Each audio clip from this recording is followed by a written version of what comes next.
for joining us here tonight to learn a little bit about the University of Cincinnati's online educational leadership and licensure programs. I'm going to go ahead and get our presentation for this evening brought up. And we will start by diving into just learning a little bit more about the program and our presenters today. Let's see, I'm just going to get this.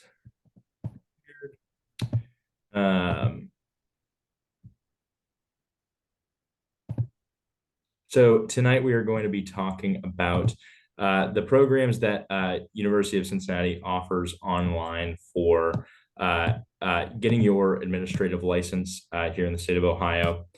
And we just want to welcome everyone and thank you very much for choosing to spend your evening, learning a little bit more about what we have in store.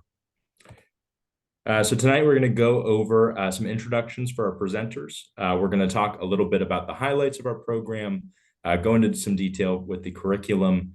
We'll talk about the admissions requirements and the application requirements specifically for our CPS aspiring leaders. We'll go over the deadlines for the program as well as tuition, talk about some scholarships that we have available, and leave some time for questions at the end. So I'll kick us off and introduce myself. My name is Justin Boyce. I'm an enrollment services advisor here. So my role is basically to inform and educate students on the benefits of the program and help you see if University of Cincinnati Online is the best fit for you. And I'll turn it over to Natalia. Hi, welcome everyone. We have been exchanging a few emails. I'm here to support Justin, Amy, and Abby. We welcome you to the University of Cincinnati for our program and this wonderful partnership with CPS. So I pass it to Amy, which is our associate professor for the program. Hi, everyone. Thank you so much for being here. I'm Amy Farley. I am an associate professor of educational leadership and policy studies. I teach in our principal preparation program, our master's and grad certificate, and also in our doctoral program, and am very excited about all of your interest. And I think, Abby, your turn. Yeah, that leaves me. Hi, everyone. I'm Abby Hurley. I am the student success coordinator for this program. I've been with the program just about 2.5 years now. So just helping students navigate throughout the program, navigate UC. And yeah, really excited to meet you all today. Perfect. So we'll start off just learning a little bit more about how UC Online has partnered with Cincinnati Public Schools to create some support as you are looking to further your career and further your skill set. So one of the first things that we'll mention is that we are a business partnership member with CPS, meaning that any of CPS's employees are eligible for a scholarship to any or nearly all of our online programs. The only online programs that won't receive this scholarship is anyone that already has a higher or more significant scholarship. So every program just about qualifies. And one of the benefits of this is it actually extends to not just the employee, but also spouses and dependent children under 25 as well. So that scholarship looks like basically 10% off of the instructional fee, which is the most or the majority share of the cost per credit hour. And that would apply for every credit when you enroll in one of our online programs.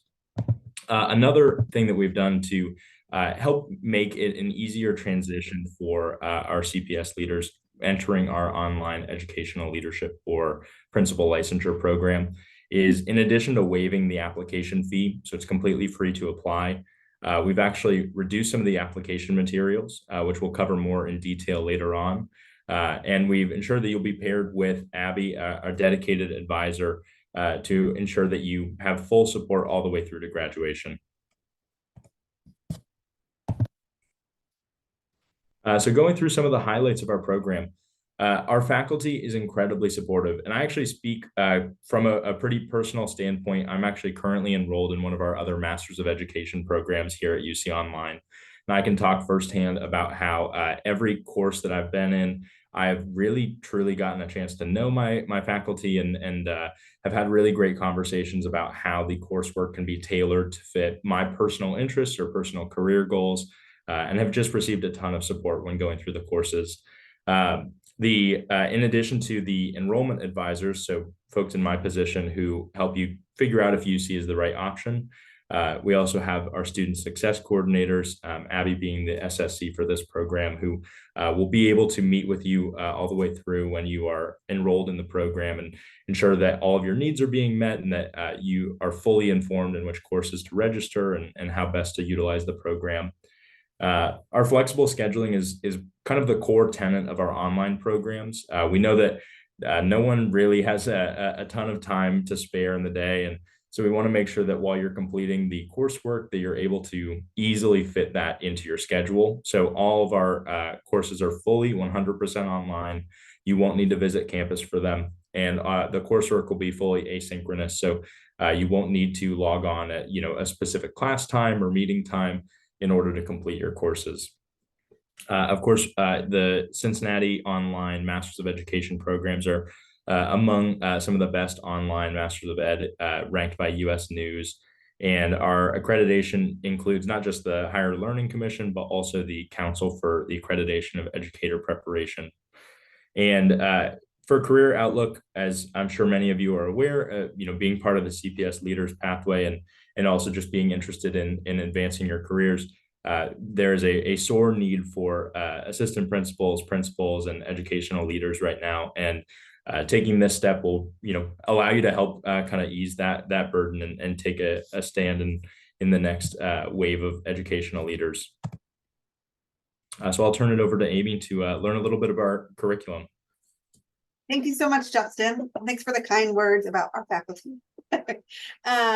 So this is, I know, a little small. I think the main things that we want to share with you is that our curriculum has been really intentionally designed to do a couple things. So first of all, to align to practice, to align to the kinds of things that you all will be learning in the Inspiring Leaders or the Aspiring Leaders program through CPS. It's also been designed to allow some flexibility in personalizing, should you choose to go into the master's program, personalizing which kinds of courses you might take for your electives that are most aligned to your career aspirations. And it's also been designed so that the practical applications of the coursework are directly connected to our principal internship. And we think that's something that makes our program really special in the field of ed leadership, especially in the state of Ohio. So our principal internship hours, like everywhere, you're required to do a certain number of principal internship hours, and those are actually connected directly to the experiences in the coursework. So you'll be doing those throughout the courses and collecting those hours throughout the entire program so that you're really having sort of a nice chance to make connections between practice and what you're learning in the classes. So we're really excited about that. What you can see here on the left is our core curriculum. Those are courses required for licensure and required to get you ready for that OAE exam at the end. I think Cincinnati consistently has one of the, if not the highest pass rates on the Ohio assessment for educators. So we're really excited about that as well. And then on the right-hand side here, sorry, the left-hand side is the core curriculum. On the right-hand side here are two different models that you could adopt into should you choose to go into the master's degree, how you could round out the rest of your program with electives. So we have both a traditional principal leader concentration and also a special education leadership concentration for people who are really interested in serving in leadership roles around special education. So that's the sort of core curriculum in a nutshell. I think there's another slide. This is, should you not be interested in the master's degree, this is what it looks like if you only want to do the graduate certificate. If you already have a master's degree, this is how you could build. It's basically those same core courses from the previous slide, and that's what becomes the core of the graduate certificate. And so that's how that gets designed. Perfect. Thanks so much, Amy. Thanks. So jumping into the admissions requirements. So for our ed leadership and our principal licensure program, the admissions requirements will be the same aside from, I believe if I've done my due diligence, I believe everyone here today expressed interest in the principal licensure program, which is our after you've gotten your master's degree, generally you're looking at that principal licensure program. So that's the only difference in requirement is the Ed Leadership Master's doesn't require a master's degree. The Principal Licensure Graduate Certificate, you'll want to have a master's degree coming into it.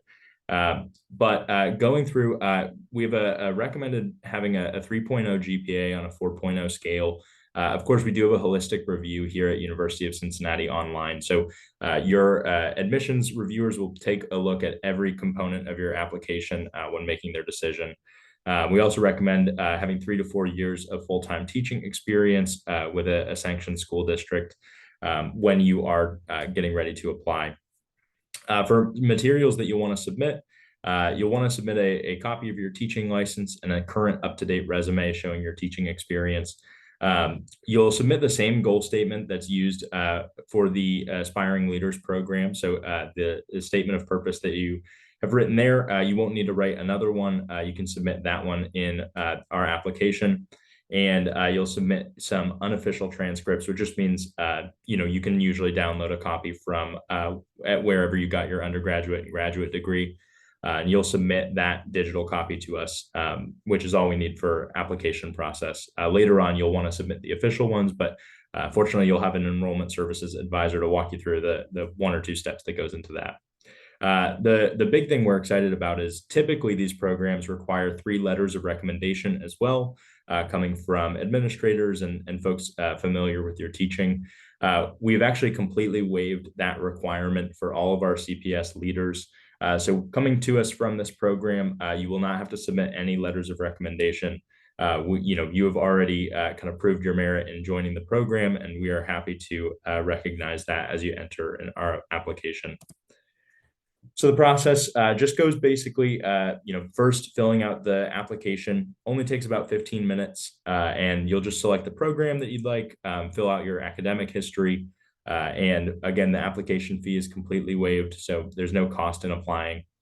You'll submit those materials, so goal statement, resume, transcripts, and your teaching license. And then what you'll do is you go ahead and we'll know, you'll have an enrollment services advisor working with you, but you can go ahead and let us know that you've completed your application. We'll also know, the next morning we'll get a notification that it's all set, and we'll go in and make sure that those letters get waived off the application, and that'll allow your application to go forward and go ahead and be reviewed. The decision committee will review your application, and then once that is able to be released, you will be sent an offer of admission to the program. Once offered, the last step is just to confirm your spot. So you fill out the confirmation form, and that will allow us to transition you over to Abby to begin working and getting registered for classes. So our current academic calendar is put here. Spring 2024 is our upcoming term, which starts in January. And the application deadline, when we need all applications and materials submitted in, is December 15th. So we've got a couple months, but we do accept applications from now all the way up to the deadline. So we encourage you to start your application as soon as you're ready and committed to going forward. We do also have applications open for summer 2024 and fall 2024 as well. And those being our starts in May and August, respectively. So the cost for this program is at base $746 per credit for an Ohio resident and $761 per credit for non-residents. So the program, like I said, I believe that everyone in this group is looking at the Principal Licensure program, which is 21 credit hours. So that would be where you get the cost per credit. But I'll actually dive into the scholarships available now because that will dramatically change the cost for our folks. So the business partnership scholarship that I mentioned earlier, so that's that 10% applied to instructional fees, which is the majority of the cost per credit hour. That's nice. If you decide to go with the Principal Licensure program, you will still receive that 10% afterwards if you do decide to continue on into the Ed Leadership program and finish your master's. And of course, you will still have the benefit of that being extended to spouse and dependents as well. But in our Principal Licensure program, you actually won't receive the 10% because there's an even larger scholarship available for our students. And that's called our Professional Development Scholarship. And this is automatically applied for every bill, every student who enters our principal licensure graduate certificate program. That's 30% off nearly every tuition fee. The only ones that aren't covered are the $26 distance learning fee and the $15 non-resident fee if you happen to live, maybe Northern Kentucky.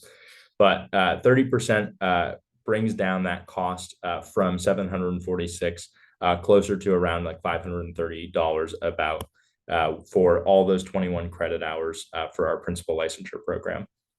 We do also have an active duty and veteran scholarship as well. So if you happen to be active duty military or a veteran, please let your enrollment service advisor know, because they will be more than happy to spell out the details of that military scholarship and how it benefits you as well.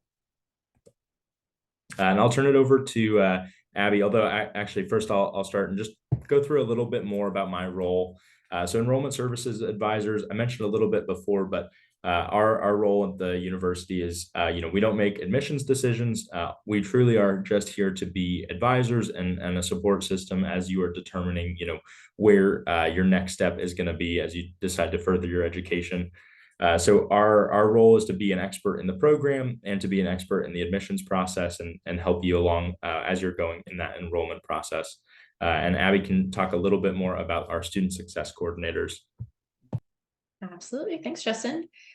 So yeah, as soon as you are done working with Justin or whoever else you're working with on the enrollment services advisors, they're all super wonderful and they pass you on over to me. And right off the bat, we have a phone call together just to introduce each other, and we talk about what your program plan can look like because it can look a little bit different for everyone. And we just discuss that and what those classes look like and the course offerings. That is all right at the beginning before you even enroll. On that phone call, we can also get you enrolled. We can also talk about our other student resources that we have here. And I also like to go into depth about some of the main websites that you use here at UC. So that is right off the bat. And then after that, I work with you semester over semester. You hear from me via email and text and phone calls, and depending on where you are at in your program, and just checking in to make sure that everything is going smoothly. We're always here to receive feedback. We welcome that. And I am just here to be that first point of contact that you can always reach out to for any questions, not only about the program, but also just about the university. So that's mainly what I'm here for.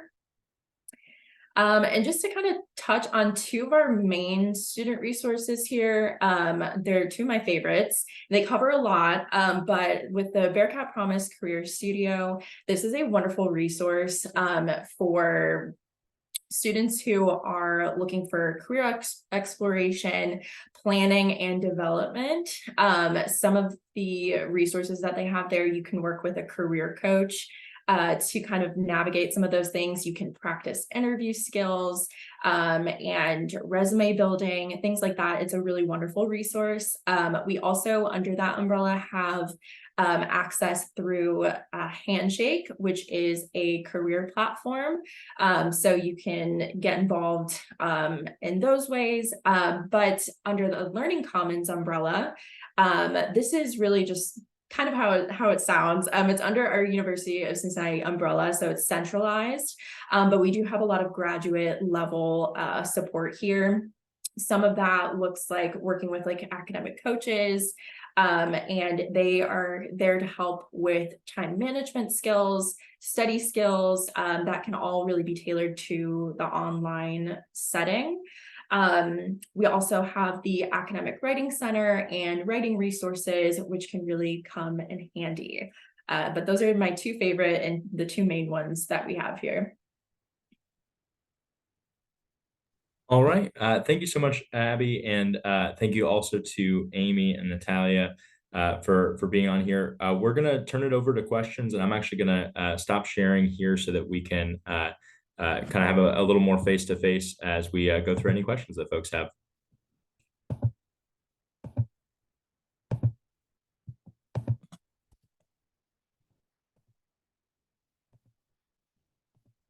All right. So go ahead, and if you have any questions, you can go ahead and use the raise hand feature, I believe, or feel free to unmute and we can go through questions there.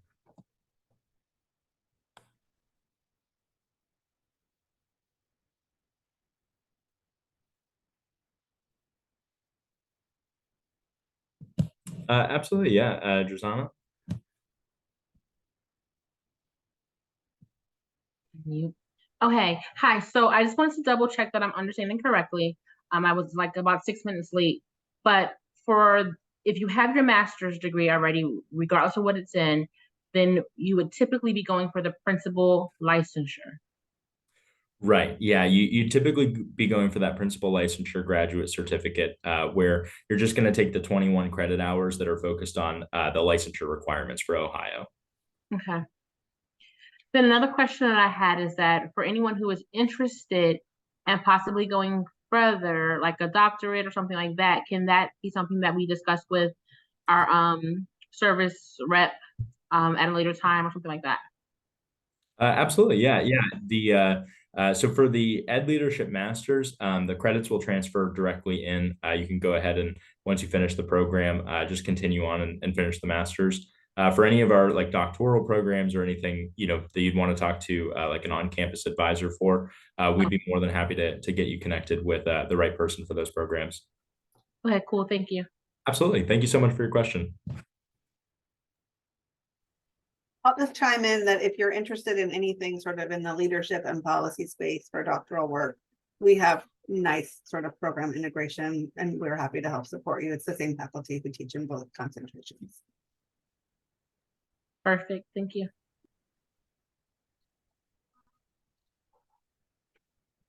I have a question. Absolutely. Can you tell me what the special education leadership program details? I'm an intervention specialist. Yeah, that program was designed specifically for intervention specialists. So Ohio, as I'm sure you know, has kind of a unique context where in order to become like a special education director at the district level, you're required to have a building principal license. And that is different than many other states. And so we developed a program in partnership with our special education faculty and our special education program to really develop a program designed to support people who are interested in special education leadership through the district or even beyond the district level. So you'll get your license as part of it so that you'd be eligible for a building principalship or a job as like a special education director. And then you'll also take additional coursework, deeper coursework in special ed leadership. Okay, thank you very much.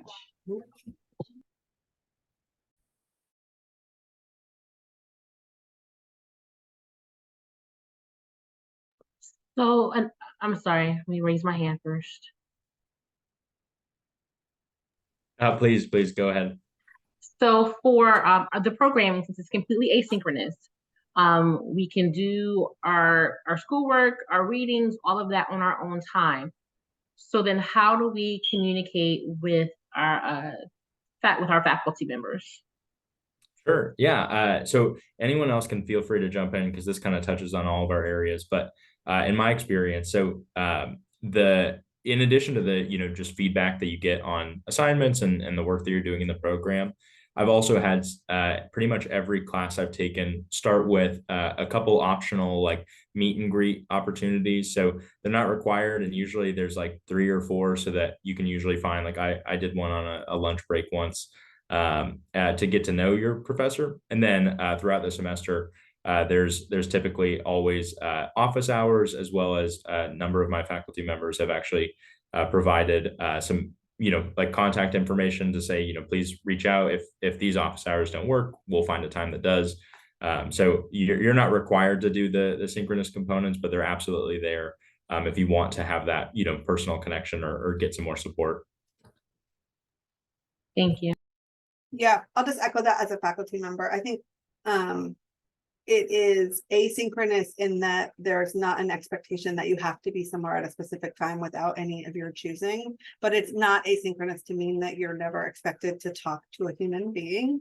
And so as someone who teaches in that program, I require all my students to have, I actually I don't know, maybe Justin and Natalia and Abby are gonna give me a side eye, but I require all my students to have meetings with me, and they get to schedule those using like a booking page that works in their schedule, but they are required synchronous meetings.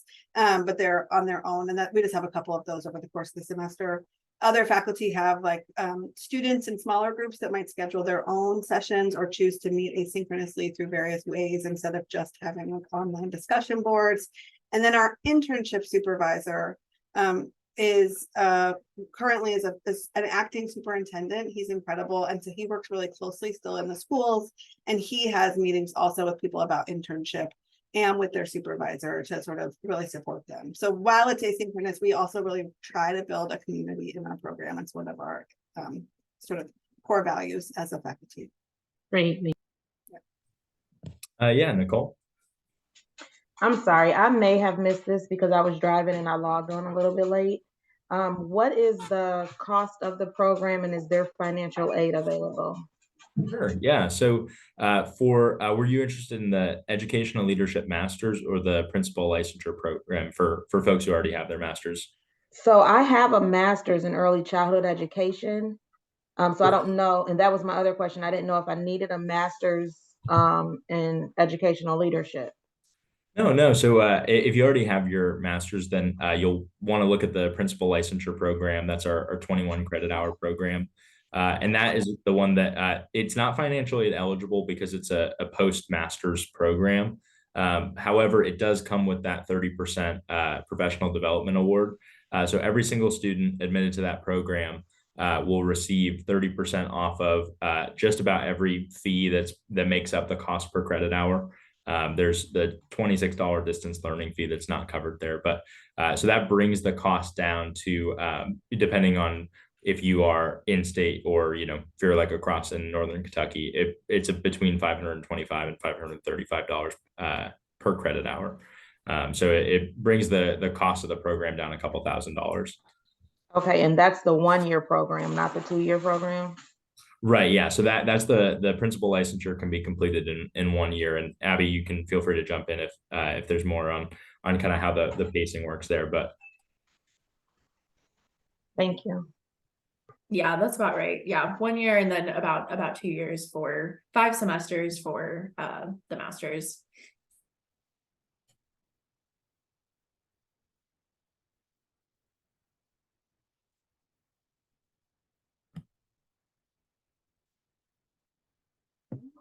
I have a question. I can't find the hand thing. I'm no, sorry. you're good. Please just go ahead. About how many credit hours will you be taking per semester? I can jump in on that one. Great question. So that is what we talk about on our welcome call. I will say typically students end up taking probably 2 classes each semester. You'll notice with the internship, we like you to take internship 1 in your first semester, which is 1 credit hour. So that might look a little bit different depending on your schedule, but typically students are taking about 6 credit hours per semester.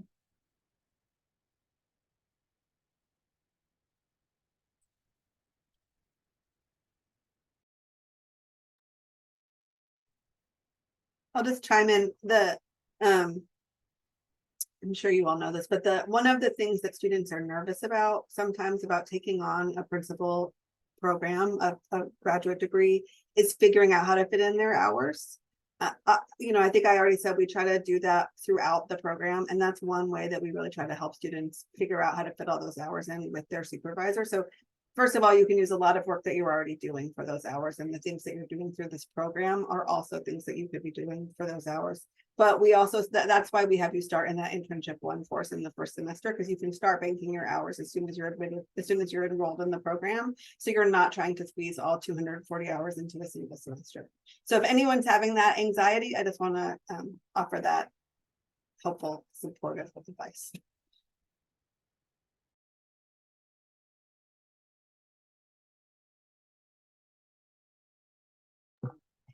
It's me again. When you do your internships, do you choose where we do our internships, or will we be able to do them in the schools where we work? Yeah, so you'll be completing your internship in the school that you work in. But so the goal is to have it be as non-invasive and additional work as possible.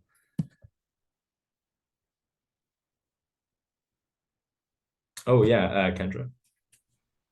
Hello. So just like Miss Rhonda, who was just speaking, I'm an intervention specialist also. So I think it was on the slide before, just how many additional hours is it for SPED leadership? And if the only option for SPED leadership is the other master's degree, or can I get a certificate for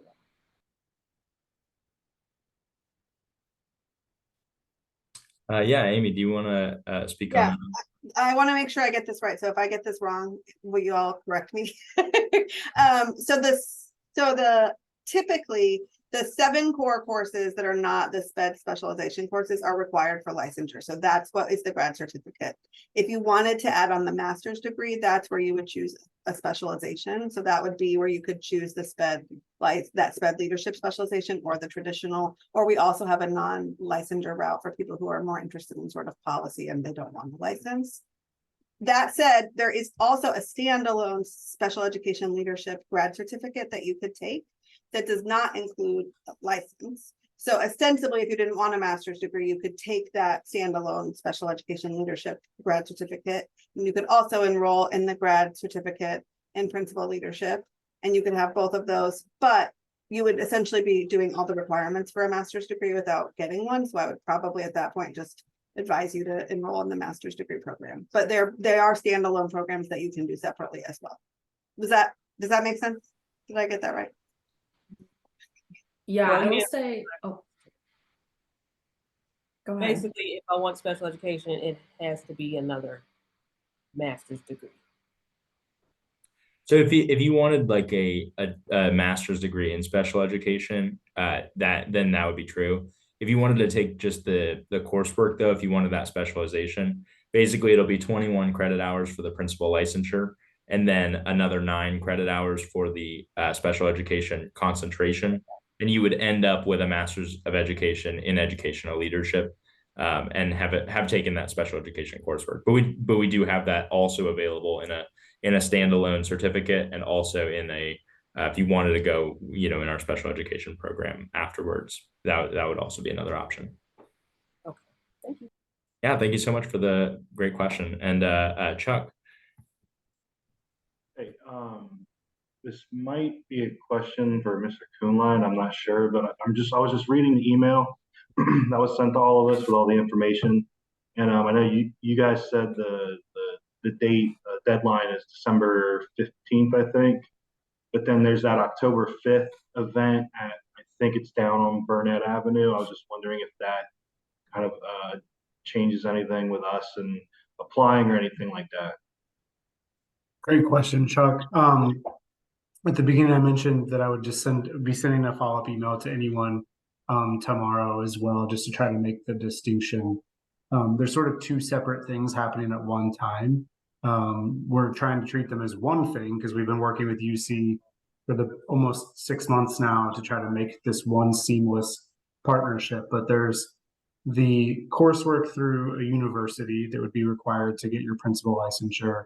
And then there's the additional development experience that Cincinnati Public Schools is providing in preparation for interviewing for and hopefully filling assistant principal vacancies and roles in the future. And so if you're on this call, it's likely because you're in what we have been calling the 2-year pathway, which means that you don't currently have your principal licensure. You have roughly a year or more's worth of coursework you would need to take to get the licensure. And so under that pathway, we will still meet as a cohort 4 times throughout the year for a CPS specific meeting to ensure that we're having that cohort experience, that there's some face-to-face learning that happens. That first one is October 5th. So there's just two things happening at the same time. If that makes sense, and if not, please ask another clarifying question. I'm trying to keep it as much focus on the UC program as an option by which to get your licensure, but it all does work together seamlessly. So I appreciate the question. That absolutely clears it up. Thank you. Okay, yep. And then obviously as part of that, and this is something that we'll talk about on October 5th, which is like a necessary component to being in the CPS program, is to be in a program working towards your principal licensure, UC being one of those really great options.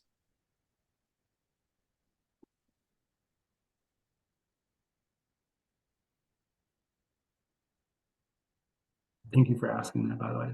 That there was other people wondering. Yeah, thank you so much, Jake. I realized I didn't unmute myself. Denise, you have your hand raised.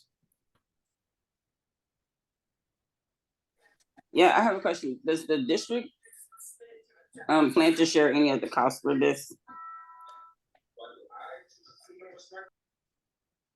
I think that question has to be answered by me, not by UC. We're working on it. I think what I've always said when I've talked with anyone individually has reached out to me to date and said, and can we talk about this program? What I've shared with them is that we are trying to reallocate some Title II funds to support this. What we have done is worked with UC to try to make sure that this is as cost effective as possible. Even if CPS in this first year of the program is not able to offset any of the additional costs. If you watch any of the board meetings, by chance, you'll know that we are really trying, the board and the superintendent and the treasurer are working to ensure that we have a really long-term financially sustainable model for running a best-in-class district. And so some of that stuff has prolonged our own budget conversations around what is and isn't available. What that means for you all and what we're trying to be transparent about is that you should operate as if there is no additional funding in terms of thinking about if this is the right time for you to do that on a financial level. We are able to procure more funds, then it's like a cherry on top that sometime between now and January when you start that program, we're able to work out some of that financial stuff to offset some even further. The last thing I'll say about that, and I think UC probably is polite and not going to say this because they are intentionally not trying to provoke competition between other programs. But I will say that having done the math with the 30% scholarship, having done a lot of research about this on a personal level 6 years ago when I got my licensure, and having done even further research in the last year, that's a very cost-effective way to get this licensure. And I know they are alluding to it, so I'll just explicitly say it, that is on the more cost-effective side, and it's a high-quality program, and you usually don't get both at the same time. I think here we are blessed with an opportunity to get both. Thank you. I know that's not the answer I even wanted to share with you today, Lisa. The answer I wanted to share with you is like, you get a license, you get a license, you get a license. But if you watch the board meetings, you'll just know that we're preparing as a district to be really smart with finances in a world after ESSER funding runs out in 2025 or 2024, actually. And so there's just some stuff that is slower to get to yes to right now. This can't become a Q&A about ESSER funds though, because that's probably a graduate class in and of itself. Thank you. I'm glad you asked. Thank you for asking that on this call. I have a quick question for the UC team, just as like someone that has been previously e-connecting interested candidates or students with Natalia. Natalia, moving forward, I'm assuming that green light to just like, you're either reaching out to folks directly or they can reach out directly. Obviously, you can still reach out to me if you're like, hey, I can't remember that email address. Can you help me out? Like, I try to be very responsive via email, but just wanted to name that if you're someone that previously I have been connecting you via email, that now that this connection has been made, you can continue those conversations without me needing to be involved. Yes, and I thank you for the connections. I have been in contact with most of you. You have received an invitation from me, but most important, you have been receiving information from your enrollment service advisor. Justin, if you can put the last slide. So I want to put a face on who you are talking to. And this is our team of recruiters. and they are wonderful. Justin, Allison, Kelsey, and Brittany, they are all available to talk to you at any point. And if you have more questions about the curriculum specific or what happened after you get into the program, Abby is also available. Yeah, I believe everyone here should already be in contact with one of the four of us. But you know, at any time you can reach out to any of us, and if you're working with someone, you know, we'll make sure to get you connected so that you can be helped as soon as possible. Our whole motto is, you know, making sure that no one has to wait for any answers.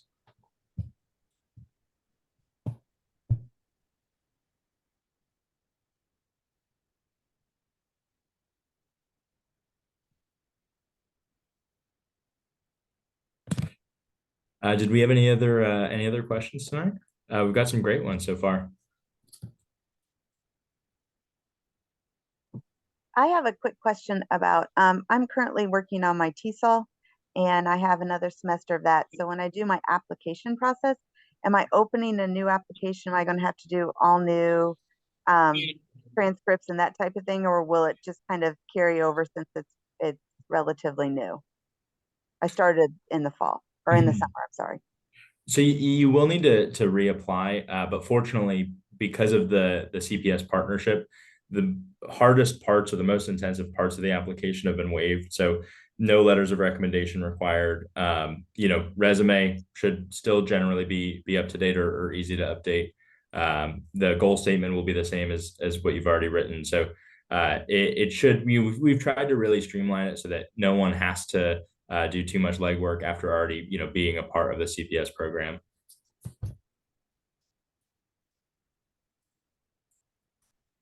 Someone once flagged for me that when they initially applied for the program through CPS that I didn't have the settings in the Google form correct to send you back your responses.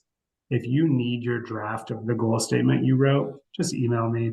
I meant to have that kick back to you. It didn't work. So you may have already written it on like a different document and have it. But if you need it, just email me and I'll send it right back to you. I apologize for that.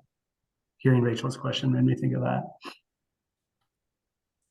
Yeah, and you can take that goal statement and submit it as is to our application. The goal is, again, you know, no double work. You know, you can just put that right in.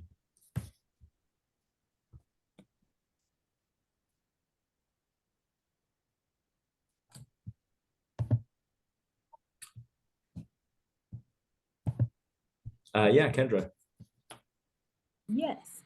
Thank you for that, Jacob, because yeah, I was wondering where my thing was. So I'm glad you'll have that. And is there any chance that once you all go through our transcripts and things like that, like if I already have a master's in special education, is there a chance that some of the courses are similar or the same and that we don't have to take all 21 or 30 hours? Sure. Yeah. So typically the guidelines for graduate school is that the credits would have to have taken within the last 5 years, and typically can only apply to one master's degree. So if, for instance, let's say you know went to UC and took like the special education leadership graduate certificate, you know, if you wanted to do the educational leadership master's, you could transfer in some of those credits for that. But typically, if a credit is already applied to a master's degree, you wouldn't be able to use it for a different master's degree. But Amy, feel free to correct me if I'm wrong on that. That's typically true. We are also, I would say, like generally, we encourage students to take at least the core courses unless they've taken a very close approximate because of the licensing exam.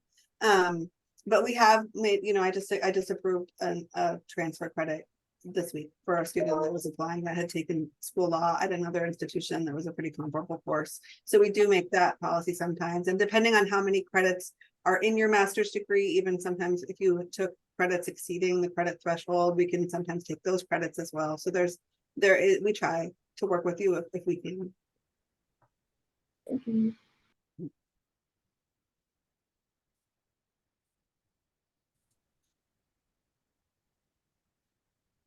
I have a question. Absolutely. So when we start the application process, and we submit everything, when will we find out if we are already assigned to one of the UC recruiters? Sure.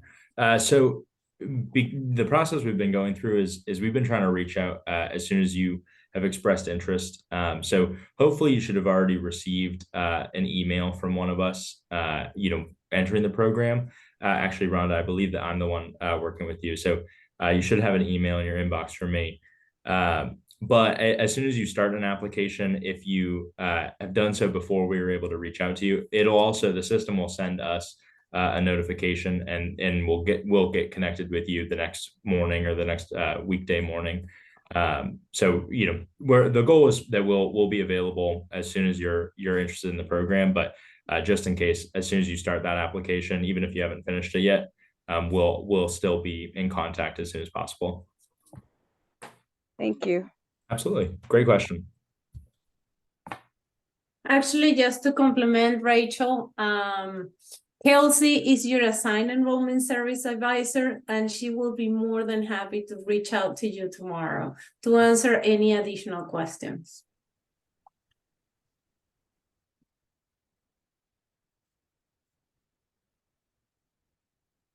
By no means am I saying this to shut down the questions, but I just want to give like 2 pieces of gratitude to the UC team.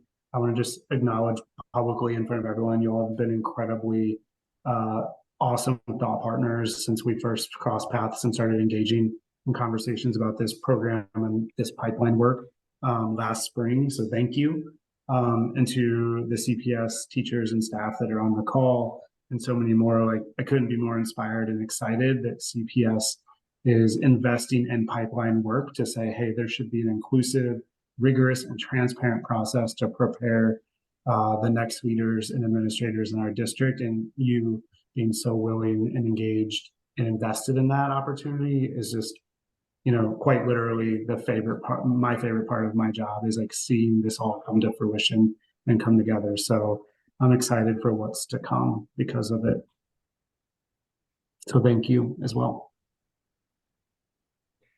Thanks so much, Jake. We really appreciate that, and we've really appreciated working with you, and look forward to we've worked with a number of CPS teachers already. We're really excited to be here to support everyone as they're kind of taking that next step in the journey.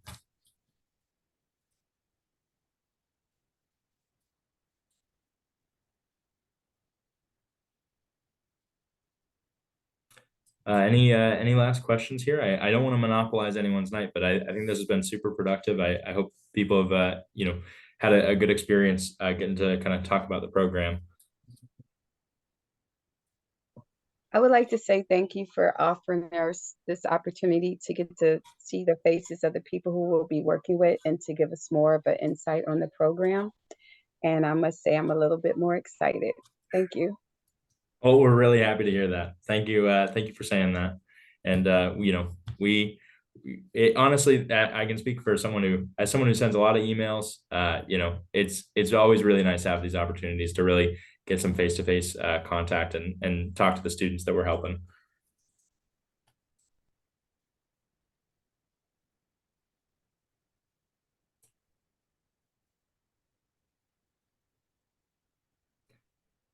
All right. Well, I don't want to take up too much of everyone's time, and I know there's some rice on the stove that I think Jake's got to get to. So, thank you everyone for taking some time tonight to talk to us, and we'll make sure that this recording should be sent out to everyone, as well as the folks who weren't able to log on tonight, to make sure that you all have that information. And of course, please don't hesitate to reach out to your enrollment services advisor. We are here to answer any questions, talk through some of the more personalized stuff, and get you going.